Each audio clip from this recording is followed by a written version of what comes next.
Redditors who've killed someone in self-defense, aka legally. What's your story? Before I wrote this, I texted my therapist to see if she thought it was a good idea, and she said to go for it. So here's what you asked for. I remember this vividly and deal with post-traumatic stress from it. 3 days after the 14th birthday, a man broke into our house to steal some things. I was home with my 8-year-old sister. He didn't know we were in house, so I grabbed a cordless phone, took my sister to the basement and hid her in the bathtub. It's a finished basement. I dialed 911 on the phone and told her to tell the operator what was happening. Then I unlocked the gun safe and took out my dad's shotgun, the kind with 2 pistol grips. I loaded it and went back to the bathroom. My sister laid down flat on the floor on the tub and talked with the operator. We lived in a remote area, so I didn't know how long it would take for the sheriffs to arrive. I remembered a conversation with my dad where he said, in a life or death situation, any indication or aggression is enough. Protect yourself. The bathroom was locked. When he got down to the basement, he eventually tried to get into the bathroom. I said, please leave us alone. I called the 911. I'm scared and I have a gun. The man said, are there any pills in there? To which I replied, no. Then he said, I don't believe you, and kicked the door in.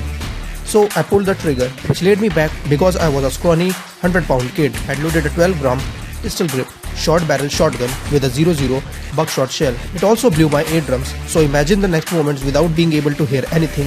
If you're concerned about my sister's ears, a 911 operator had told her to cover them tightly when she overheard my exchange with the man. I got up and the man was in 2 pieces. Everything smelled like metal, fireworks and shit. Kind of like when you are in a deer hunting and accidentally gut shoot them. The shotgun had cut him in half. His legs were against the wall opposite the door. There were big holes in the wall and pieces of the door stuck in it.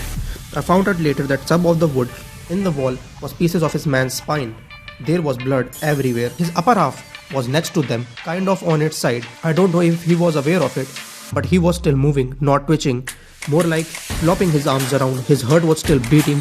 I know this because it was squirting out of him and acing along the wall with irregular spurts. His eyes were wide open and his mouth were mouthing the words, Mama, I'm sorry, over and over again. They stopped moving a moment later. It's been almost 25 years, many of those in therapy, and I still have nightmares. I don't go hunting anymore. I don't set off fireworks, and when someone says the phrase, I don't believe you, I am instantly transported back to the moment where I killed a man. I hear the sounds, feel the wave of heat, and smell the smells all over again. I also don't celebrate my birthday because it is a hard thing to explain to people. My sister stayed in a bathtub until the sheriffs arrived, kept her eyes and ears shut tight. One of the deputies carried her away from it all.